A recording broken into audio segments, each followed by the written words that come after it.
everyone, my name is Saradhal. It has been 31 years I have come across the word refugee.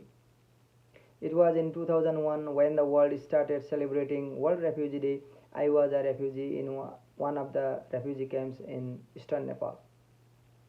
I personally do not like the word refugee because I have faced some hatred and negligence in my life being called refugee, but the day is celebrated to take time to recognize to the forcibly displaced people throughout the world and to communicate with the world about who refugees are and why do they need protection. I am so glad to be here today to observe the World Refugee Day 2021 with the slogan Together We Heal, Learn and Shine. I am here today to speak about home, what home means to me and why it is important. I was born in a very remote village in Bhutan. As I came to know, it was a house made of stones, mud, and a thatch roof. There were no separate rooms inside. We used to put woolen mattress over the straw mats and sleep. I did not stay long in that house where I was born, but the image of that small house can never replace my attachment with a magnificent castle. I left Bhutan at the age of 15. In course of time, I came across varieties of homes. Sometimes the open sky was my home, sometimes the cave and under the tree. Sometimes a small hut with bamboo stick walls and plastic roofs, and sometimes concrete building with separate rooms inside with attached bathrooms. After all are homes. For me, my attachment is very important. Now I have a bi-level house with 3 bedrooms, attached bathrooms, spacious living room, garage, and a beautiful basement. The house is electrified. I have AC for hot and heat for cold. And again I am looking for a 3-story house with 4 bedrooms and spacious living rooms and bathrooms. Can that house too replace my small house of Doroga?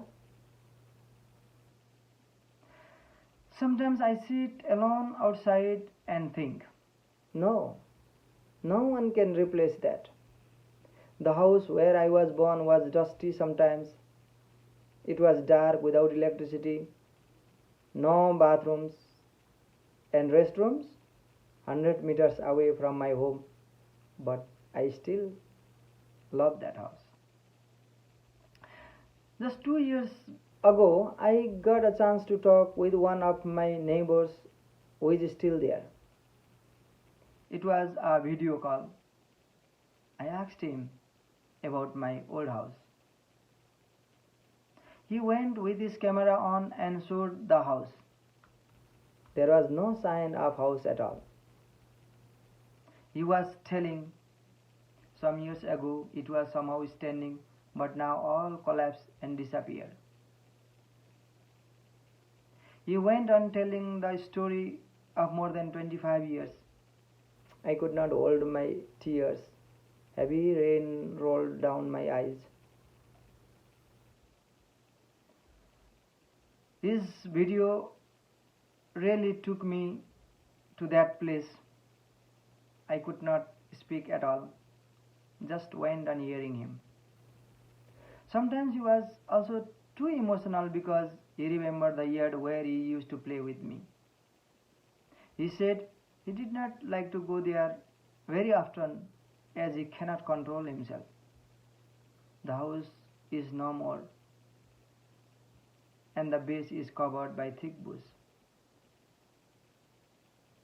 I could see a fodder tree still standing as if it is waiting for us to climb and cut the fodder for the cows. After we left, no one lived there. I told him to take some photos and send me. I don't have the image of the house, but the ground where my house stood.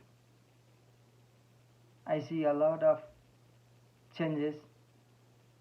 Now the village is electrified and connected with a motor road. I don't know if it happens to me or to all.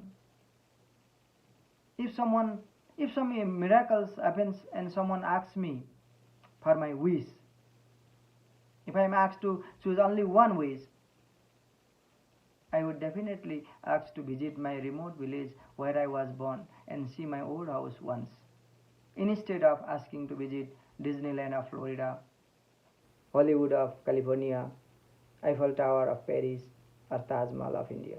Thank you.